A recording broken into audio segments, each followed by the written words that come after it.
Tagore school बावड़ी की online class में आप सभी का फिर से स्वागत है। सभी स्टूडेंट्स को गुड मॉर्निंग। हम हमारी जो ऑनलाइन क्लास है उसमें खाद्य परिरक्षण के बारे में अध्ययन कर रहे हैं। उसमें हमने देख लिया कि तेल द्वारा खाद्य परिरक्षण किया जा सकता है, नमक के द्वारा किया जा सकता है, इसके अतिरिक्त कुछ खाद्य अम्ल होते हैं या दुर्बल अम्ल होते हैं, उनके द्वारा भी खाद्य पदार्थों का परिरक्षण किया जा सकता है। ठीक है ना, चीनी के द्वारा खाद्य परिरक्षण किया जा सकता है। इन खाद्य परिरक्षणों के द्वारा ही खाद्य पदार्थों को समदूषित होने से बचाया जाता है। आज हम पढ़ेंगे कि खाद्य पदार्थों को गर्म व ठंडा करना। आज का हमारा जो टॉपिक रहेगा इनका परिरक्षण में, वो पढ़ेंगे गर्म व ठंडा करना। 4 हमने पढ़ लिया है, 5 पढ़ेंगे गर्म व ठंडा करना।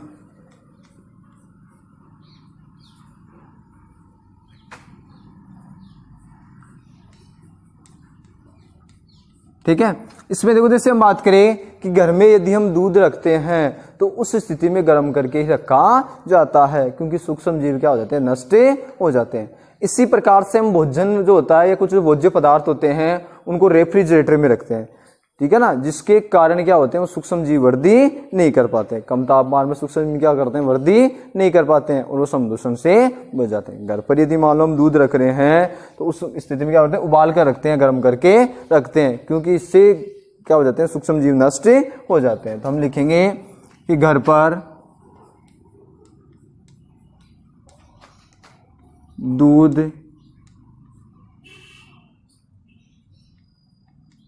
उबालकर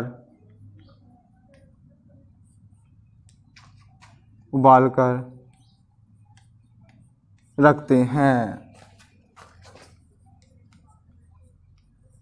क्योंकि इससे सूक्ष्म जीव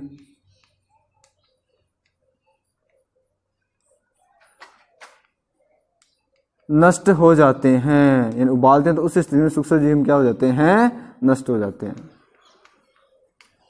ठीक है, इसी प्रकार भोजन को किस में रखा जाता है, रेफ्रिजरेटर में भी रखा जाता है, कम तापमान पर रखा जाता है, क्योंकि कम तापमान पर क्या होते हैं, जो खाद्य पदार्थ है वो क्या होते हैं, खराब नहीं होते हैं, क्योंकि सूक्ष्म जीव क्या नहीं कर पाते, वृद्धि नहीं कर पाते। इसी प्रकार भोजन को रेफ्रिजरेटर में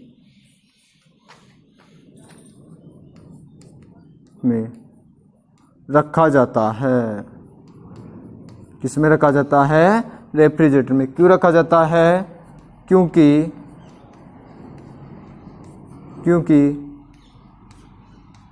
कम तापमान पर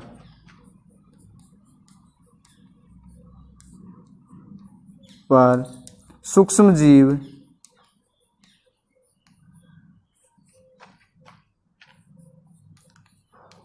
वृद्धि नहीं कर पाते हैं,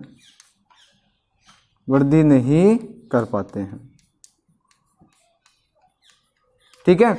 इस प्रकार से क्या कर सकते हैं, या तो टेम्परेचर बढ़ा दिया जाए, उस स्थिति में खाद्य पदार्थों को हम परिरक्षित कर सकते हैं, या टेम्परेचर या तापमान क्या कर दिया जाए, कम कर दिया जाए। दोनों स्थिति में सूक्ष्म जीवों क्या किया जा सकता है, वृद्धि को रोका जा सकता है, या उन्हें नष्ट होने से नष्ट किया जा सकता है और भोजन समदूषित नहीं होता है। ठीक है, अब देखो जैसे हम बात करें कि जो जैसे थैलियों में जो दूध आता है वो दूध कैसा आता है, पाश्चरीकृत दूध आता है। पाश्चरीकृत दूध को बिना उबाले इस्तेमाल किया जा सकता है। पाश्चरीकृत जो दूध होता है उसको बिना उबाले इस्तेमाल किया जा सकता है, क्योंकि यह सूक्ष्म जीवों से मुक्त होता है। पाश्चरीकृत जो दूध होता है उसको बिना उबाले उपयोग किया जा सकता है, क्योंकि ये सूक्ष्म जीवों से मुक्त होते हैं। इसको किस प्रकार से पैकिंग की जाती है, या दूध किस प्रकार से प्राप्त करते हैं, पाश्चरीकृत दूध, यानी दूध को कितने डिग्री सेंटीग्रेड तापमान पर, 70 डिग्री सेंटीग्रेड तापमान पर। इसके लिए दूध को 70 डिग्री सेंटीग्रेड तापमान पर 15 से 30 सेकंड के लिए क्या किया जाता है, गर्म करते हैं। 15 से 30 सेकंड के लिए क्या करते हैं, गर्म करते हैं, और फिर अचानक तापमान को क्या कर देते हैं, कम कर देते हैं। ऐसा करने से सूक्ष्म जीवों की वृद्धि क्या हो जाती है, रुक जाती है। सूक्ष्म जीवों की वृद्धि क्या हो जाती है, रुक जाती है। यह जो विधि थी लुई पास्चर नामक वैज्ञानिक ने बताया था। इस विधि के बारे में लुई पास्चर नामक वैज्ञानिक ने बताया था, इसलिए इसे क्या बोल सकते हैं, पाश्चरीकरण विधि भी कहा जा सकता है। इसे क्या बोल सकते हैं, पाश्चरीकरण विधि भी कहा जा सकता है। ठीक है ना। तो इसके बाद में हम क्या लिखेंगे लाइन चेंज करके कि पाश्चरीकृत दूध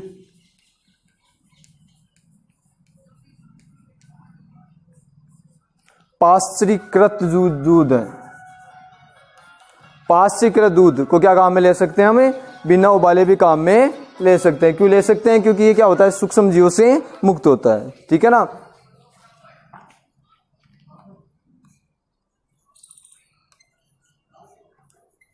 दूध को हम बिना उबाले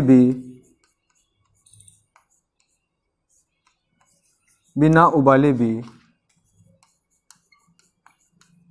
उपयोग में ले सकते हैं। क्यों? क्योंकि यह जो दूध होता है वो सूक्ष्म जीवों से मुक्त होता है। क्योंकि यह दूध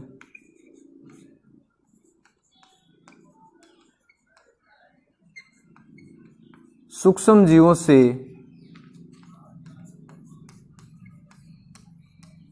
मुक्त होता है, यानी इसमें किसी प्रकार के सूक्ष्म जीव नहीं पाए जाते हैं। यदि सूक्ष्म जीव नहीं पाए जाएंगे तो उस स्थिति में क्या हो जाएगा, ये जो खाद्य पदार्थ की बात करें या जो दूध है क्या होता है, समदूषित नहीं होगा। ठीक है ना। इसके लिए क्या किया जाता है, इसके लिए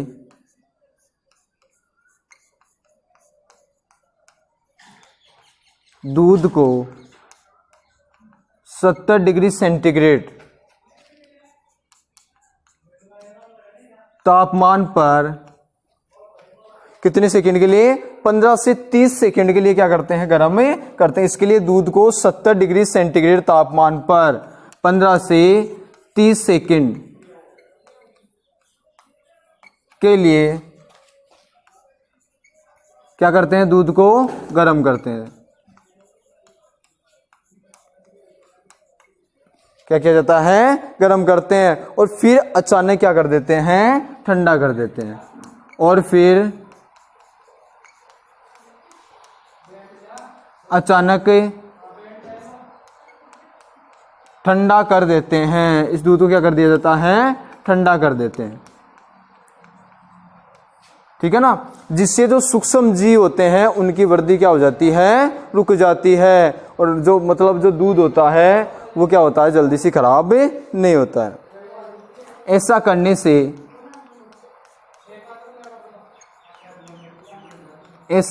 से सूक्ष्म जीवों की वृद्धि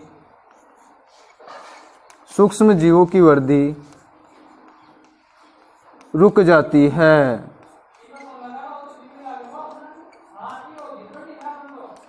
क्या हो जाती है, सूक्ष्म जीवों की वृद्धि रुक जाती है। ठीक है ना। अब इसकी खोज लुई पास्चर नामक वैज्ञानिक ने की थी, इसलिए इसे क्या बोल सकते हैं, पाश्चरीकरण की प्रक्रिया भी कहा जा सकता है। ठीक है। पहले तो हम इतना देखो, दोबारा एक बार देखेंगे ये कि घर पर दूध उबाल कर रखते हैं क्योंकि इसमें सूक्ष्म जीव नष्ट हो जाते हैं। इसी प्रकार भोजन को रेफ्रिजरेटर में रखा जाता है क्योंकि कम तापमान पर सूक्ष्म जीव वृद्धि नहीं कर पाते हैं। अब एक विधि है पाश्चरीकरण, जैसे दूध है, पाश्चरीकृत तो दूध को हम बिना उबाले भी उपयोग में ले सकते हैं क्योंकि यह दूध सूक्ष्म जीवों से मुक्त होता है, क्योंकि इसमें किसी प्रकार के सूक्ष्म जीव नहीं पाए जाते हैं। किस प्रकार से ये दूध जो बात करें संचित किया जाता है कि इसके लिए दूध को 70 डिग्री सेंटीग्रेड जो तापमान होता है उस पर 15 से 30 सेकंड के लिए क्या करते हैं, गर्म में करते हैं दूध को। ठीक है ना। और फिर अचानक क्या कर देते हैं, ठंडा कर देते हैं। ऐसा करने से सूक्ष्म जीवों की वृद्धि क्या हो जाती है, रुक जाती है। ठीक है। अब देखो जैसे हम बात करें इसके बाद में कि इस प्रक्रिया की खोज लुई पास्चर नामक वैज्ञानिक ने की थी, इसलिए इसे क्या बोला जाता है, पाश्चरीकरण प्रक्रिया कहा जाता है। तो हम इसके बाद में लिखेंगे थोड़ा सा लाइन चेंज करके कि इस प्रक्रिया की खोज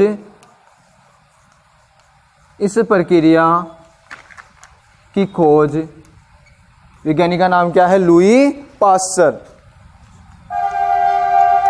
लुई पास्चर नामक वैज्ञानिक ने लुई पास्चर नामक वैज्ञानिक ने की थी।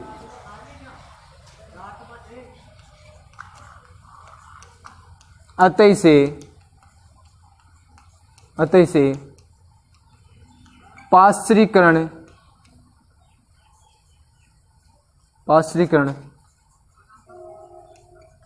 प्रक्रिया कहते हैं। क्या कहा जाता है? पाश्चरीकरण प्रक्रिया। कौन से वैज्ञानिक ने की थी? लुई पास्चर नामक वैज्ञानिक ने इसकी खोज की थी, इसलिए इस प्रक्रिया को क्या कहा जाता है? पाश्चरीकरण प्रक्रिया कहा जाता है। ठीक है, अब देखो जैसे हम बात करें इसके बाद में कि लास्ट जो टॉपिक पढ़ेंगे वो पढ़ेंगे भंडारण व पैकिंग। ये हो गया। अब लास्ट टॉपिक लिखेंगे भंडारण व पैकिंग। इसमें देखो जैसे हम बात करें कुछ जो पदार्थ होते हैं वो डिब्बाबंद होते हैं, जो वायुरोधी होते हैं, आर्द्रता रोधी होते हैं, उससे भी क्या होते हैं? खाद्य पदार्थ खराब ही नहीं होते। इसमें कुछ ज्यादा नहीं लिखना है, इसमें केवल इतना ही लिखना है। ये तो हमारा टॉपिक हो गया भंडारण एवं पैकिंग।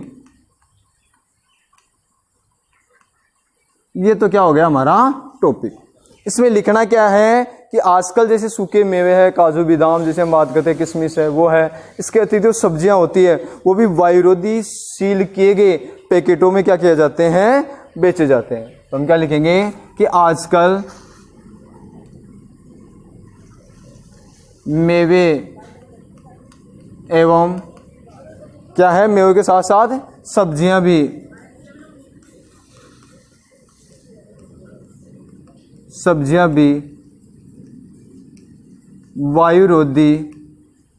वायुरोधी जिसके अंतर क्या हो? वायु प्रवेश न कर पाए,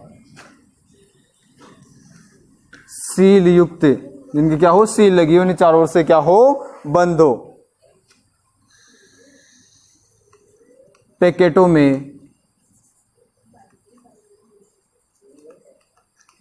में बेचे जाते हैं।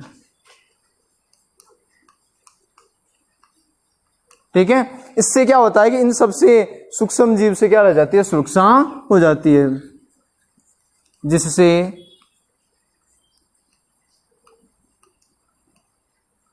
सूक्ष्म जीवों से सुरक्षा रह जाती है। ठीक है, ये क्या हो गया? खाद्य परिरक्षण के टॉपिक। ठीक है, भंडारण और पैकिंग में क्या लिखेंगे? आजकल जैसे मेवे है, सूखे मेवे जो भी आ रहे हैं, वह सब्जियां भी वायुरोधी सील युक्त पैकेटों में बेचे जाते हैं, जिसमें वायुरोधी यानी वायु का प्रवेश न हो या नमी का भी प्रवेश नहीं होता है, जिससे सूक्ष्म जीवों से क्या रह जाती है? सुरक्षा रह जाती है। ठीक है, ये हो गया किसके बारे में? खाद्य परिरक्षण के बारे में। अगली जो क्लास है उसमें पढ़ेंगे हम नाइट्रोजन स्थिरीकरण।